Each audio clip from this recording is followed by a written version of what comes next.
বাংলাদেশে এই মুহূর্তে দুটো রাজনৈতিক দলের জন্ম নিয়ে সবথেকে বেশি আলোচনা হচ্ছে। একটি ছাত্র সংগঠন, আরেকটি রাজনৈতিক দল, যে রাজনৈতিক দলটা নির্বাচনের জন্য লড়বে, ক্ষমতার জন্য লড়বে, ক্ষমতার রাজনীতি করবে।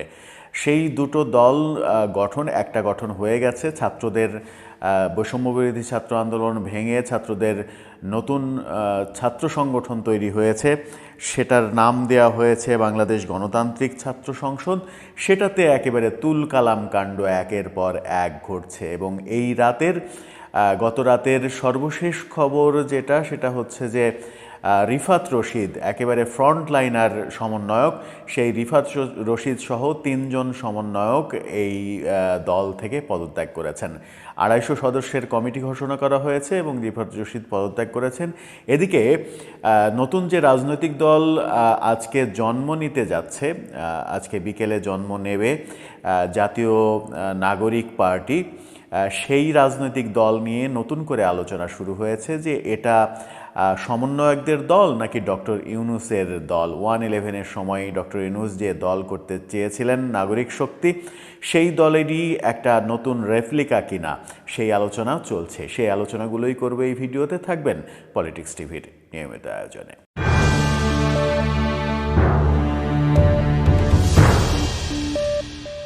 দর্শক, পলিটিক্স টিভির নিয়মিত ভিডিওগুলো স্পন্সর করছে প্রজাপতি.tv ওটিটি প্ল্যাটফর্ম। আপনারা চাইলে ইউটিউবে, ফেসবুকে দেখতে পারেন। ওটিটি শীঘ্রই আসছে। চলে যাই মূল ভিডিওতে।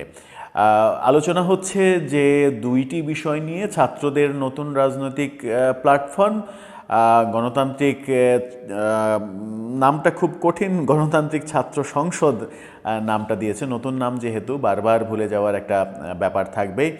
এরপরে যেটা আজকে জন্ম নিতে চলেছে সেটা হচ্ছে যে জাতীয় নাগরিক পার্টি।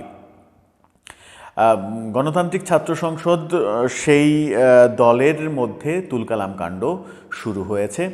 আমরা মারামারির ঘটনা দেখেছি জন্মের সময়ই, সেদিনই মারামারির ঘটনা ঘটেছে এবং পরদিন গত রাতে এই ভিডিও আপনারা যখন দেখছেন তখন বলা যায় যে গতকালকে, যেহেতু ২৮ তারিখ পড়ে গিয়েছে, ২৮ তারিখে আপনারা ভিডিওটি দেখছেন, গত রাতে এই রাতেই ঘটনাটা ঘটেছে। রিফাত রশিদ, অন্যতম ফ্রন্টলাইন সমন্বয়ক, তিনি পদত্যাগ করেছেন। তিনি সহ ৩ জন এই কমিটি থেকে পদত্যাগ করেছেন এবং রিফাত রশিদ গণমাধ্যমে এবং ফেসবুক স্ট্যাটাসে স্পষ্ট করে জানিয়েছেন তাকে যে কমিটিতে যে জায়গায় রাখা হয়েছে সেই জায়গায় রাখার ব্যাপারে তার সঙ্গে কোনো আলোচনা করা হয়নি, তার মতামত নেওয়া হয়নি। আলোচনা করা হয়েছে কিন্তু সেই আলোচনা ফলপ্রসূ হয়নি। আলোচনা ফলপ্রসূ না হওয়া সত্ত্বেও তাকে সেই পদে দেয়া হয়েছে, অর্থাৎ তাকে যে পদ দেয়া হয়েছে সেই পদ তার পছন্দ নয়, তিনি পদত্যাগ করেছেন। অনেকে ভাবছিলেন যে রিফাত রশিদই এই দলের মূল দায়িত্বে আসবেন, কিন্তু বাকের মজুমদার এবং কাদের, এই দুজনকে মূল দায়িত্বে রেখে দলের নাম যখন ঘোষণা করা হয়েছে তখন রিফাত রশিদ নিজের জায়গা থেকে পদত্যাগ করেছেন। এই পদত্যাগের ঘটনা, তিনি সহ ৩ জন পদত্যাগ করেছেন। এই পদত্যাগের ঘটনায় গণতান্ত্রিক ছাত্র সংসদের ভবিষ্যৎ অন্ধকারের মতো হয়ে গেল। মারামারি দিয়ে শুরু, এবার পদত্যাগ, এর আগে একজন পদত্যাগ করেছেন, এবার ৩ জন পদত্যাগ করলেন। এই পদত্যাগের লাইন আরও বাড়বে, এটা নিশ্চিত। রিফাত রশিদ একেবারে স্পষ্ট করে বলেছেন যে এই দল শুধুমাত্র ঢাকা বিশ্ববিদ্যালয় কেন্দ্রিক হয়েছে। বৈষম্যবিরোধী আন্দোলনে সব ইউনিভার্সিটি, সব কলেজের অবদান রয়েছে। সেই ক্ষেত্রে ঢাকা বিশ্ববিদ্যালয়, 7 কলেজ, বেসরকারি বিশ্ববিদ্যালয়, সঙ্গে আরও অন্য বিশ্ববিদ্যালয়গুলো, জগন্নাথ বিশ্ববিদ্যালয়, জাহাঙ্গীরনগর বিশ্ববিদ্যালয়, এই বিশ্ববিদ্যালয়গুলোর প্রতিনিধিত্ব ঠিকভাবে না রেখে, বেসরকারি বিশ্ববিদ্যালয়ের প্রতিনিধিত্ব না রেখে, কলেজের প্রতিনিধিত্ব না রেখে যে দল গঠন করা হয়েছে সেই দলের সঙ্গে তিনি একমত নন। রিফাত রশিদের এই পদত্যাগ গণতান্ত্রিক ছাত্র সংসদের সামনে এগিয়ে যাওয়ার ক্ষেত্রে বড় ধরনের বাধা হবে। আবার আরেকটা আলোচনা চলছে যে এই সমন্বয়করাই কিছুদিন আগে, অর্থাৎ 24-এর শেষের দিকে, ক্যাম্পাসে ছাত্র রাজনীতি বন্ধ করতে হবে এরকম পোস্টার লাগিয়েছিল, এরকম মিছিল করেছিল। যখন বিএনপি তাদের ছাত্রদল তাদের পোস্টার লাগাতে গিয়েছিল ঢাকা বিশ্ববিদ্যালয়ে, তখন তাদেরকে পোস্টার লাগাতে বাধা দিয়েছিল তারা, যে ক্যাম্পাসে রাজনীতি চলবে না, ক্যাম্পাসে রাজনীতি করা যাবে না।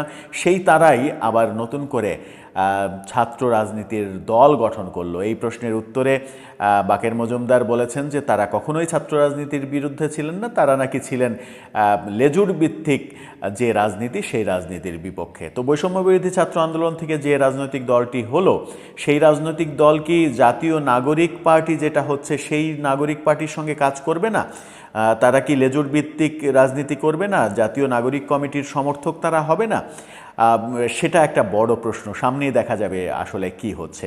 এদিকে জাতীয় নাগরিক পার্টি যেটা আজকে গঠন হতে চলেছে এবং বেশ রমরমা আয়োজনে ঘোষণা আসবে, এই পার্টির নাম ঘোষণা করা হবে আনুষ্ঠানিকভাবে জাতীয় নাগরিক পার্টি। সেই দলটা আসলে কার, সমন্বয়কদের নাকি ডক্টর ইউনূসের, সেই আলোচনা কিন্তু চলছে। সেই আলোচনা কোথা থেকে আসলো? এর আগে এই দলটির নাম আমরা আমাদের প্ল্যাটফর্ম থেকেই বলেছিলাম, যে নাম ফাইনাল হয়েছিল সেই নামটা ছিল জনশক্তি।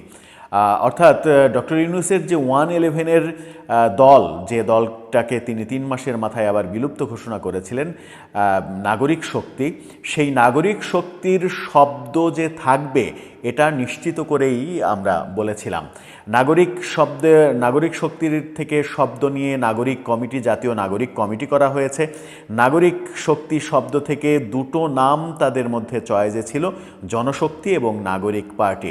শেষ পর্যন্ত জাতীয় নাগরিক পার্টি করা হলো, অর্থাৎ নাগরিক শব্দটা রাখা হলো। এই কারণেই আলোচনা চলছে যে এটা সরাসরি ডক্টর ইউনূসের ইনপুট কিনা, ডক্টর ইউনূস এই নামটি দিয়েছেন কিনা সেই আলোচনা চলছে। এর আগে আমরা দেখেছি বিপিএলের টাইটেল সঙ্গে ডক্টর ইউনূস ইনপুট দিয়েছেন, সেটা নিয়ে নানা রকমের প্রচার করার চেষ্টা করেছিলেন বিসিবি সভাপতি এবং ক্রীড়া উপদেষ্টা আসিফ মাহমুদ সজীব ভুঁইয়া। ঘটা করে প্রচার করার চেষ্টা করেছিলেন যে আমাদের প্রধান উপদেষ্টা বিপিএলের থিম সঙ্গে ইনপুট দিয়েছেন। কি ইনপুট দিয়েছেন, কোন লাইনটা তার লেখা সেটা অবশ্য তারা বলেননি, শুধু বলেছেন যে ইনপুট দিয়েছেন। এখন এই রাজনৈতিক দলে নতুন করে ইনপুটের ঘটনা ঘটলো কিনা সেই বিতর্কই কিন্তু এখন চলছে। এই বিতর্ক চলার কারণ হচ্ছে আন্তর্জাতিক একটি গণমাধ্যমে ডক্টর ইউনূস স্পষ্ট করে বলেছিলেন যে ছাত্ররা আমার কাছে আসলো, তারা নতুন দল করতে চাইছে, নতুন দলে আমাকে চাইছে তারা। আমি বলেছি না, আমার থাকা সম্ভব নয়, তোমরা করো, তোমাদের প্রতি আমার সমর্থন থাকবে, দোয়া আশীর্বাদ থাকবে। তাদেরকে করতে বলেছি এবং আমরা যতটুকু পারছি তাদেরকে সহযোগিতা করছি, একেবারে নিজের মুখে তিনি স্বীকার করেছিলেন। সেই ধারাবাহিকতায় আলোচনাটা চলে আসে যে জাতীয় নাগরিক পার্টি যেটা হচ্ছে, সেই নাগরিক শক্তি থেকে নাগরিক পার্টি, এই দলটা ডক্টর ইউনূসের দল কিনা, কিংবা ডক্টর ইউনূসের এই তত্ত্বাবধায়ক অন্তর্বর্তীকালীন সময় পার হয়ে যাওয়ার পরে এই দলের দায়িত্ব ডক্টর ইউনূস নিজেই নিয়ে নেবেন কিনা, সেই আলোচনা চতুর্দিকে চলছে। এখন যেহেতু আহ্বায়ক কমিটি হচ্ছে, এরপরে কাউন্সিলের মাধ্যমে সভাপতি, সাধারণ সম্পাদক নির্বাচিত হবে, সেই ক্ষেত্রে সভাপতি হিসেবে ডক্টর ইউনূসকে আবার দেখা যাবে কিনা সেই বিতর্ক চতুর্দিকে শুরু হয়েছে। আদতে কোনটা ঠিক? যখন এই পার্টির ঘোষণা চলছে, আজকে ঘোষণা হবে, তখন সমন্বয়করা বলছেন যে সারা দেশ থেকে লক্ষ লক্ষ জনতা এখানে আসবে। সার্জিস আলম বলেছেন যে কয়েক লক্ষ মানুষের সমাবেশ হবে। তো কয়েক লক্ষ মানুষের সমাবেশ যদি মানিক মিয়া অ্যাভিনিউতে হয়, তাহলে আজকে ঢাকা অচল হয়ে যাবে, ঢাকায় গাড়ি ঘোড়া চলাচল দুঃসাধ্য হয়ে যাবে নাগরিকদের জন্য। সেই কারণেই এর আগের ভিডিওতেও আমরা বলেছি যে কেন উন্মুক্ত জায়গায়, উন্মুক্ত রাস্তায় মানিক মিয়া অ্যাভিনিউয়ের মতো একটা ব্যস্ত জায়গায় কেন করতে হবে, যেখানে ফার্মগেট ঐতিহাসিক জ্যামের এলাকা, সেই জায়গায় কেন করতে হবে সেই প্রশ্ন থাকছেই। কেন সোহরাওয়ার্দী উদ্যান কিংবা এরকম একটা মাঠে নয়, কেন ওপেন স্পেসে? যেহেতু তারা ক্ষমতার কাছাকাছি রয়েছে, ক্ষমতার আশীর্বাদে নতুন দল করছে, অনেকে বলছেন এটাকে কিংস পার্টি হচ্ছে, যদিও তারা অস্বীকার করছে, সেহেতু তারা অনেক কিছুই করতে পারে, এটাই স্বাভাবিক। তারা করছেন। এখন দেখার বিষয় যে ছাত্র সংগঠন, যেটা গণতান্ত্রিক ছাত্র সংসদ, সেই সংগঠন যখন মারামারি দিয়ে শুরু হলো, তখন মূল রাজনৈতিক দল নাগরিক পার্টি, জাতীয় নাগরিক পার্টি, সেই দলটাও আবার মারামারি দিয়ে শুরু হয় কিনা, কারণ এরই মাঝে শোনা যাচ্ছে নেতৃত্বের দ্বন্দ্ব চরমে উঠেছে। নেতৃত্বের দ্বন্দ্ব চরমে উঠেছে বলেই একই পদে, মুখ্য সংগঠক পদে বাংলাদেশকে দুই ভাগ করে সার্জিস আলম এবং হাসনাত আবদুল্লাহ দুইজনকে দায়িত্ব দেওয়া হয়েছে। পাটোয়ারিকে প্রধান সমন্বয়ক করা হয়েছে, আক্তার হোসেনকে সদস্য সচিব করা হয়েছে, নাহিদ তো আহ্বায়ক হবেন বলেই তিনি পদত্যাগ করেছেন সরকার থেকে। এই নেতৃত্বের কোন্দল আজকের ঘোষণা মঞ্চে দৃশ্যমান হয় কিনা সেটাই এখন দেখার বিষয়, কারণ প্রাইভেট ইউনিভার্সিটির ছাত্ররা এখন পর্যন্ত কিন্তু স্পষ্ট বলছে যে নতুন যে রাজনৈতিক দল গঠিত হচ্ছে সেটার সঙ্গে তারা একমত নয়। এখন দেখার বিষয় কি ঘটে আজকে, কি ঘটতে চলেছে আজকে। দর্শক, আপনার কি মনে হয় শেষ পর্যন্ত কি ঘটবে? ছাত্র রাজনীতির, ছাত্রর যে সংগঠন সেটা মারামারি দিয়ে, এবং তারপরে পদত্যাগের নাটক চলছেই, শুরু হয়েছে মারামারি দিয়ে। নতুন যে নাগরিক পার্টি সেটাও মারামারি দিয়ে শুরু হবে, নাকি সুশৃঙ্খলভাবে সুন্দরভাবে তাদের রাজনৈতিক যাত্রা শুরু হবে? আপনার মতামত জানিয়ে লিখতে পারেন আমাদের কমেন্ট বক্সে।